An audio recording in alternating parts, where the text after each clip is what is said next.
Hey, Mom. How are you? Yes, I said Mom. My mom's passed away. She's been gone for many years now, but she'd have been 98 today had she still been alive. So I guess, long past her due for our average life expectancy, but my mom played a real big role in me wanting to sail around the world. She always encouraged me to follow my dreams and to push for myself, to make myself happy. And I know she would be very supportive of what I'm doing right now.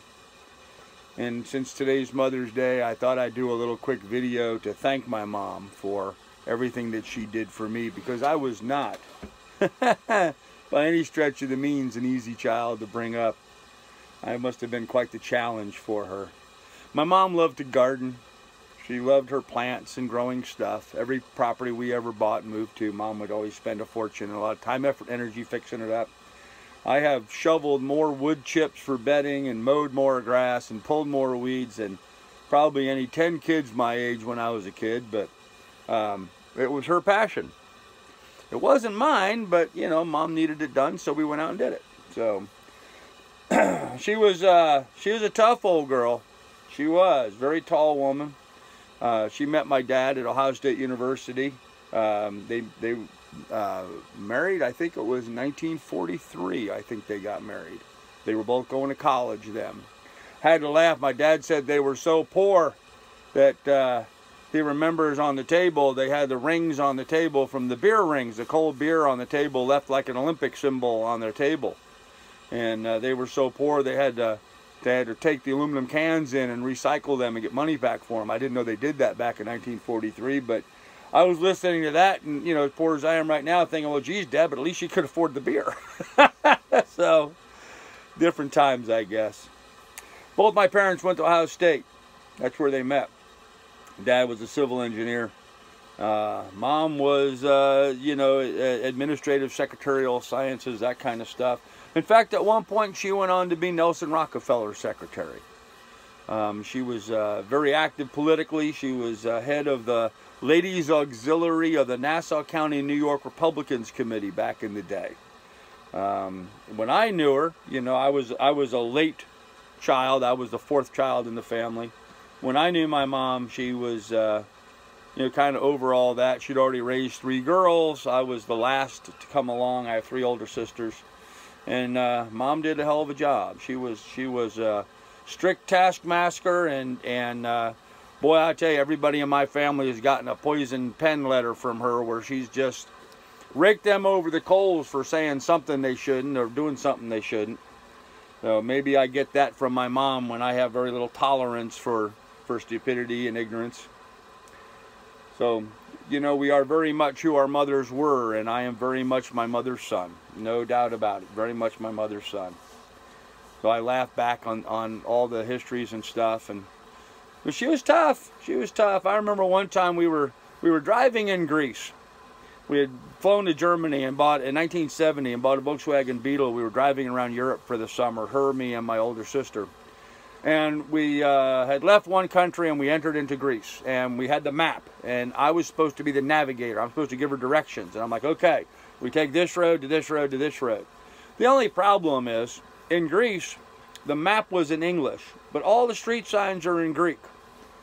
There's no correlation. I mean, like in Spanish, you can kind of guess it, but in Greek, there's no correlation between the two. They're just...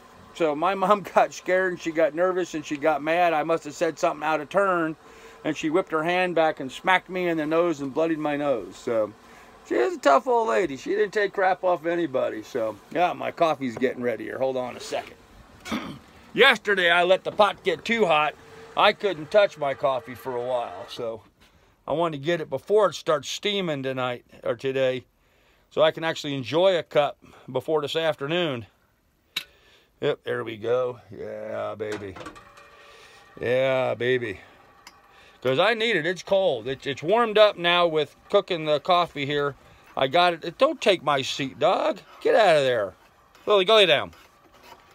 Got it up to 60 degrees here in the cabin, but Anyway, I wanted a little ode to mothers today and this Mother's Day. Yesterday when I was grocery shopping at Kroger's, I noticed a lot of flowers and stuff, and I commented to the taxi driver, get up, get over there. Commented to the taxi driver that, you know, I've seen the flowers, but I can't bring flowers to my mom anymore because she's passed. But I think about her. And I think that's what she would want. She would want me to be happy and be doing what I'm doing and following my dreams and think about her. And so I do. Miss my mom. I guess we all do, at least, you know, the humans do anyway. Let's face it, there are some cretins out there that probably are glad to see their mothers go, but not me. My mom was an awesome lady. Awesome, awesome lady. So this little video is a thanks to all the women out there, all the mothers and stuff, to let them know that their sons think about them long after they're gone. And I've appreciated everything my mom ever did for me. Like I said, I wasn't an easy child to raise, but so if you have a mother and she's available to you right now, and you can call her up, if nothing else, if you can call her up and say, hey Mom, I love you. Well, for those of us who can't do that with our moms anymore, I implore you to go ahead and do that today. Call up your mom. Hell, call up anybody's mom. Call up somebody's mom and say, hey Mom, thanks for all you've done for us kids, because we certainly appreciate it. The world goes round on the laps of moms, doesn't it? Yep. Anyhow, Mom, thanks. I love you. We'll have more for you later, kids. Bye.